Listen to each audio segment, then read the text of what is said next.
official ruling of the Commission on Elections. I'm asking you this because you have a legal mind. You are a lawyer. That you cannot withdraw more than 100,000 pesos starting today until 5-day period, Monday. And it also says there that if you're in possession of about over 500,000 pesos or thereabouts or more, it is automatically assumed that that money will be used in election fraud. So basically that's hindi lang gun ban, no? Meron pang money ban ngayon. So is that legal? I mean, parang godlike ba ang powers ng COMELEC? What about the businessmen? Precisely. It's highly questionable, Megs, no? I mean, first of all, you're impeding commerce, which is actually the right of every person to actually engage in business. Besides, what is now 100,000 or 500,000? If you talk about the volume of money now circulating in our economy, especially now that we have been upgraded by certain groups abroad, no, and we have actually been given the seal of approval, no, that this is actually a good place for investment.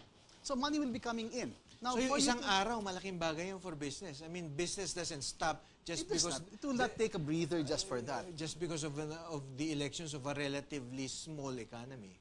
There are, you know, you'd be surprised, Migs, that there are actually merchants and businessmen, no, who actually transact at night.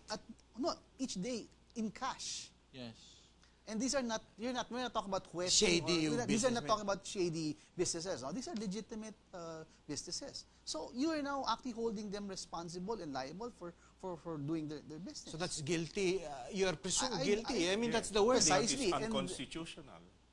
They have to prove it for you to become guilty. There cannot be no... But doesn't that put people in a very dangerous position? Because, you know, a lot of scalawags in uniform can take advantage of that and just threaten that you will be filing cases against you if you don't just turn over the evidence. What do you think, Ted? You're a businessman. Yes, I'm a businessman, but also aware that we have a constitutional right to be presumed innocent until proven guilty in a court of law. So that makes that provision or that proposition from the COMELEC unconstitutional because it presumes guilt, and you're not allowed to do that based on our constitution. Mr. Avila, let me read a text for you. Good evening. We in the province of Davao Oriental are nanunood sa GNN programs now. Okay. This is from Mr. Bic Maynopas, a cocoa farmer. Yes, yes. Okay. It seems that the COMELEC is not very popular nowadays. No? Yeah, you know, it has not been popular for quite a while now.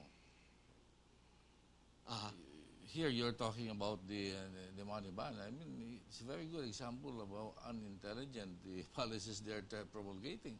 What will happen to the copra traders who must have hundreds of thousands of pesos every day? Every day, not hundreds of thousands, sometimes a million. It's too little for a copra trader to...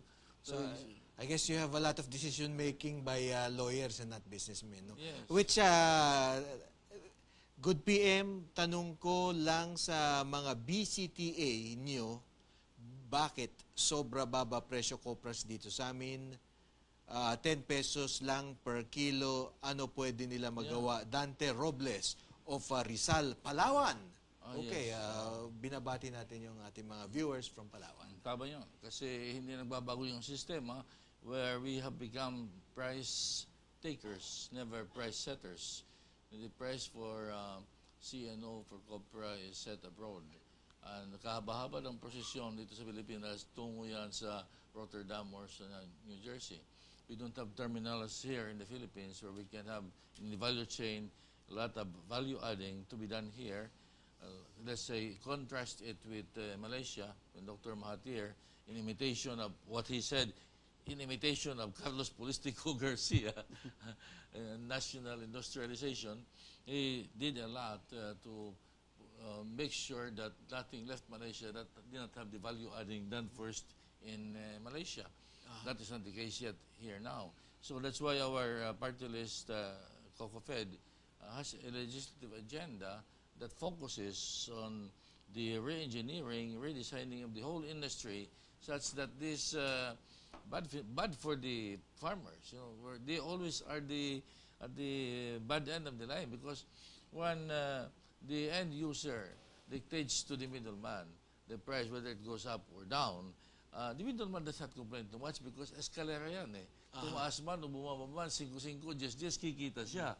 Pero yung producer, yung farmer, Wala. siyang kawawa. Okay, let's acknowledge the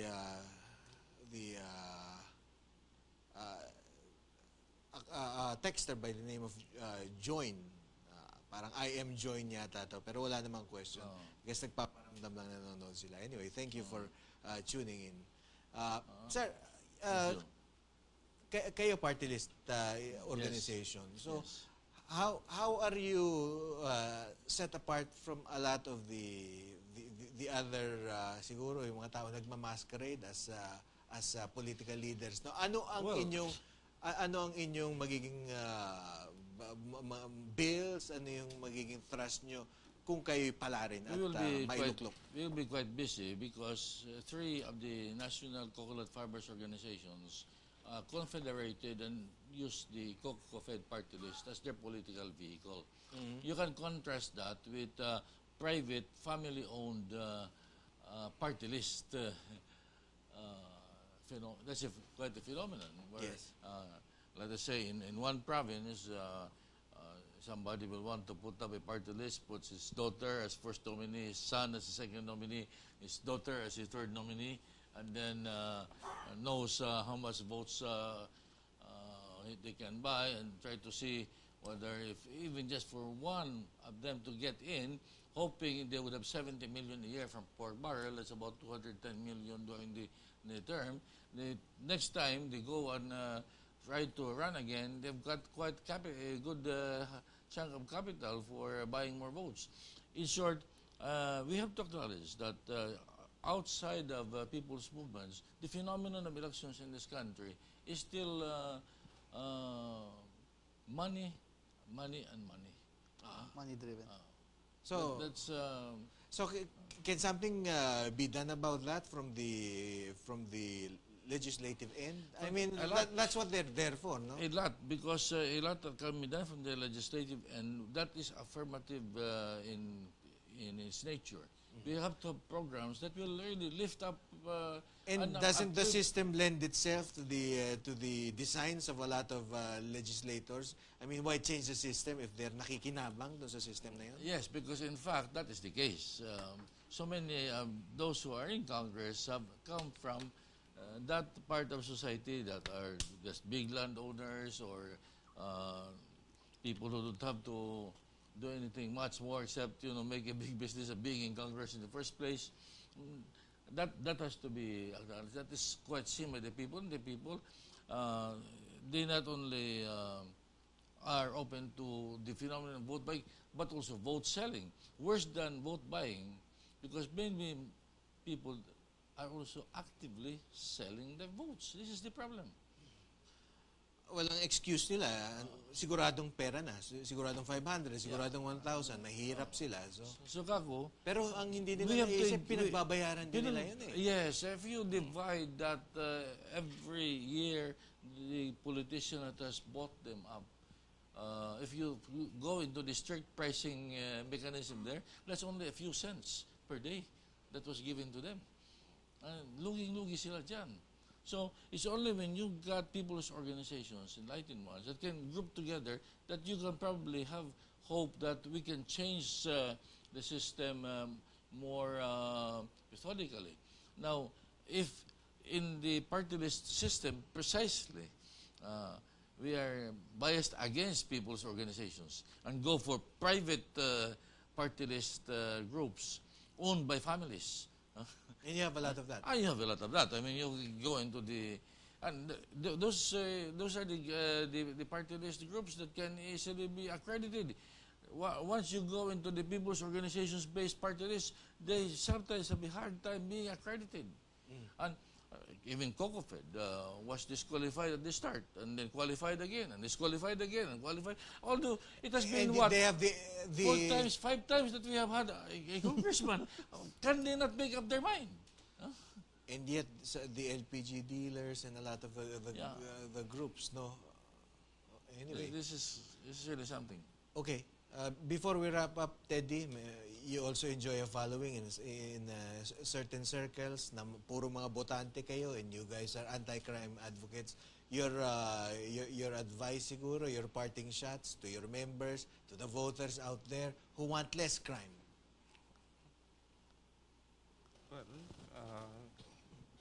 in the first place, choose your candidates wisely.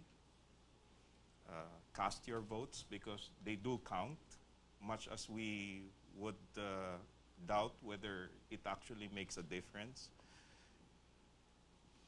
It would be a bigger loss if you did not exercise your right to vote.